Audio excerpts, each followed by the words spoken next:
say laughter is the language of the soul, and it's the best therapy. Sometimes I wish we had like a medical expert to just tell you everything your body releases when you just laugh.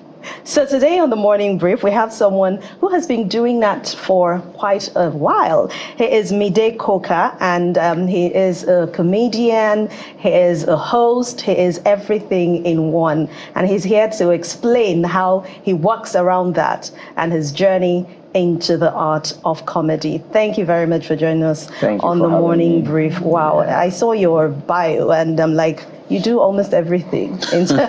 How do you even juggle it? And what did you start with in the first place? Okay, so I started as a dancer in school. Oh, wow.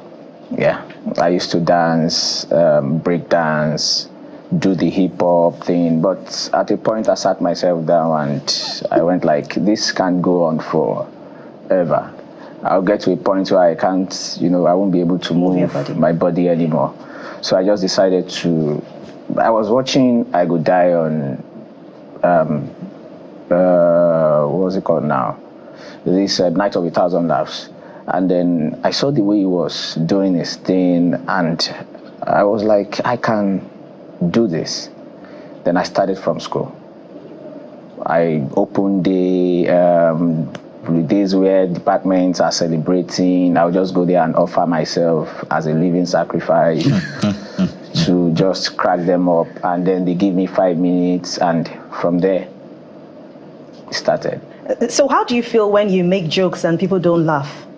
It's terrible. The feeling? It's terrible. It's like a doctor having an operation in the theater and then it went wrong, and then the patient dies. That's how we feel. Oh. Really bad. Okay, you're the laugh doctor, and when Anne was saying what kind of hormones are triggered when we laugh, I know that laughter alters neurotransmitters in the body. True. Serotonin, endorphins, and no, he's corroborating. Yeah, I know. I'm just trying to answer endorphins. Exactly, those Yeah. things, and those are feel-good hormones, and basically that helps you to alter stress. It's been said that laughter is one of the things Nigerians need, particularly at this time. Definitely. So, are you in high demand right now? Because people should be calling you left, right, and center. Yes, that's the video that played now. If I don't know if you listen, but then I particularly talk about how people should appreciate comedians. Yes. Because the truth is, we are the ones you need in times like this. Yes. So when they call comedians, appreciate them, give them a round of applause, encourage them. Don't just sit down and look as if I said in America, when they call comedians, the people are happy, they are ready to receive you. When you see their faces, it's well lit, and they might not even know you from anywhere, but they are happy to receive you. I said comedy is hard in Nigeria. In Nigeria, when they invite comedians on stage, everybody, I'm also waiting to talk. There's that skepticism, as though they're angry with you. Even if he's not funny, be happy. It's not because of the problem you're going through. So don't make things hard for comedians. Amazing. And I referenced that because I personally, and I say this a lot, and I'm never tired of saying this, comedians are some of the performers I respect the most. I respect the fact that you're able to, bring content out of everyday life and build a set, tell the story, hit your punchline, and then keep building and still maintain that set. It's a lot. It takes a lot, really. And that doesn't necessarily mean you're happy. So when I say that, is there a lot of patronage right now? I also want to link it to the economic benefits of this. And when you say people should appreciate you, so does that mean that people should pay comedians? I don't know if you people are looking for minimum wage for comedians. Right, so that at least there's a minimum that you cannot collect below, because you're rendering premium service. Yes. So I'm trying to talk about the economy of comedy. How well is it paying off, and what are the maybe suggestions, ways that we can help as people and government? Well, it's paying, because the truth is, when there's a problem, you need a solution. So there's a problem presently. A lot of people are depressed. A lot of people are unhappy, and so who comes to the rescue?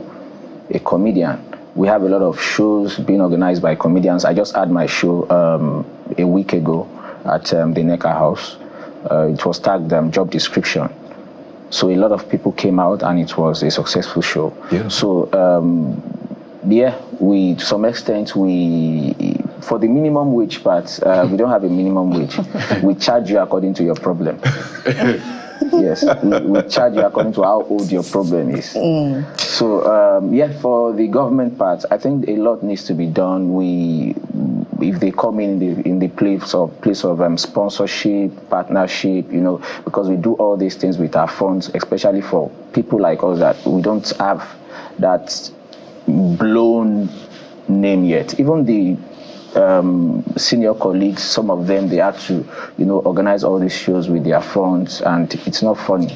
That brings me to the question of what keeps you going, because in the creative space, it's like you're blessed with something. You want to express that thing. Yeah.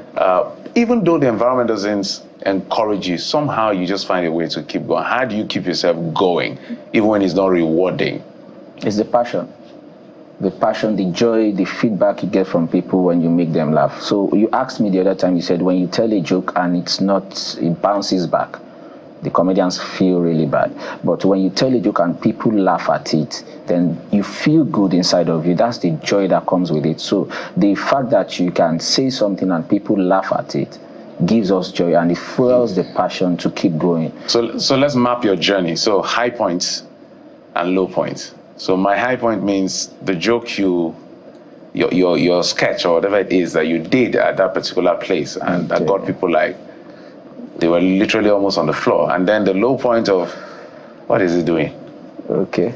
Can you walk us back to some of those moments? That was around 2012, 13. I was telling a joke in church. I was cracking a joke, and I don't know, there was a lady seated in front.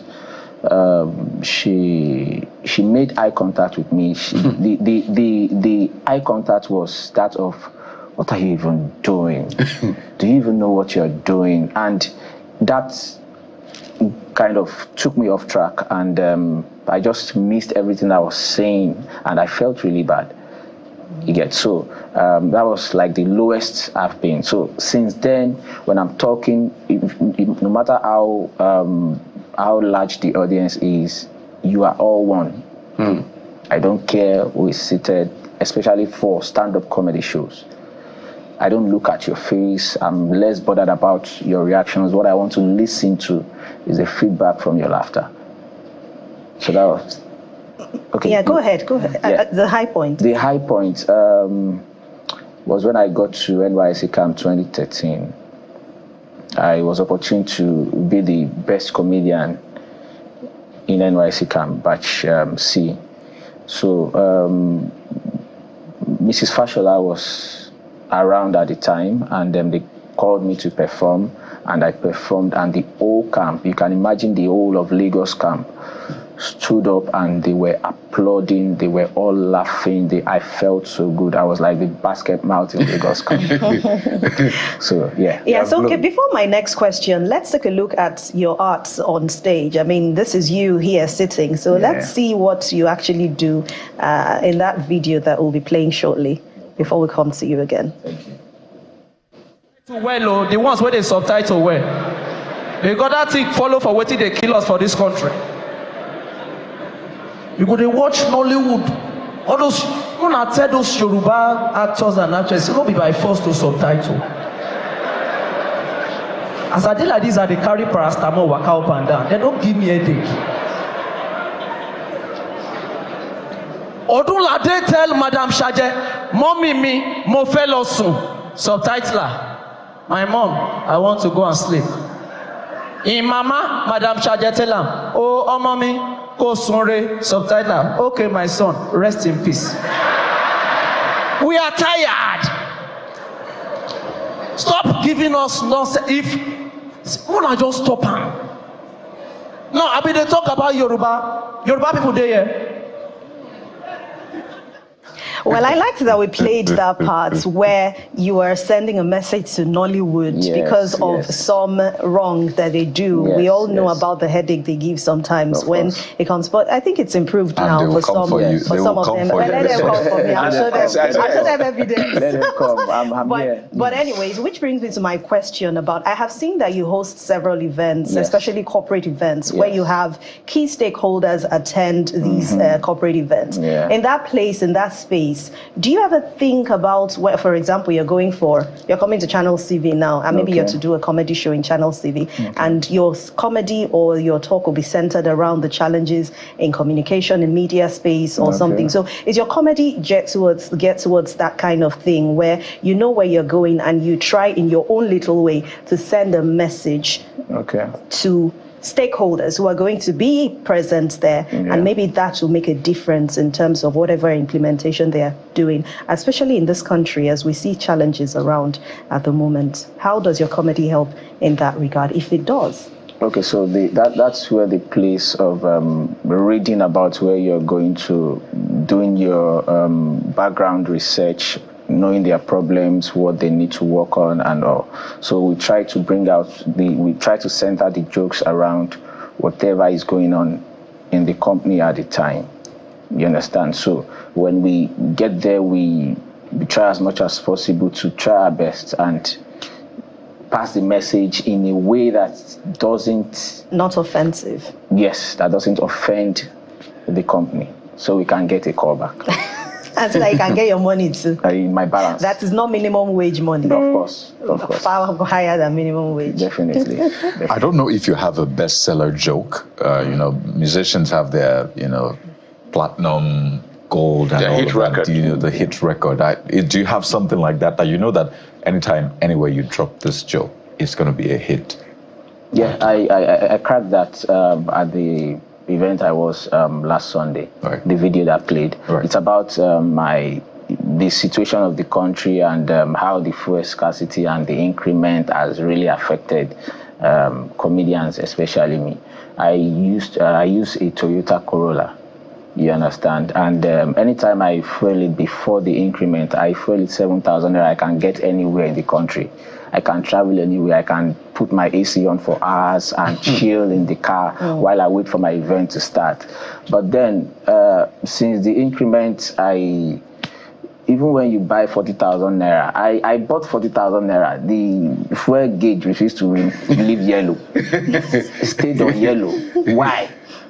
So you can't even put on the AC. You have to communicate with your car before you leave the house. So my car, this is the little I can come up with. So please, I know I'm going to pass the third Milan bridge. Please, I need you to behave. I need you to be yourself, please. But the cars now, they will definitely stop you on third Milan bridge. So is it like hardship?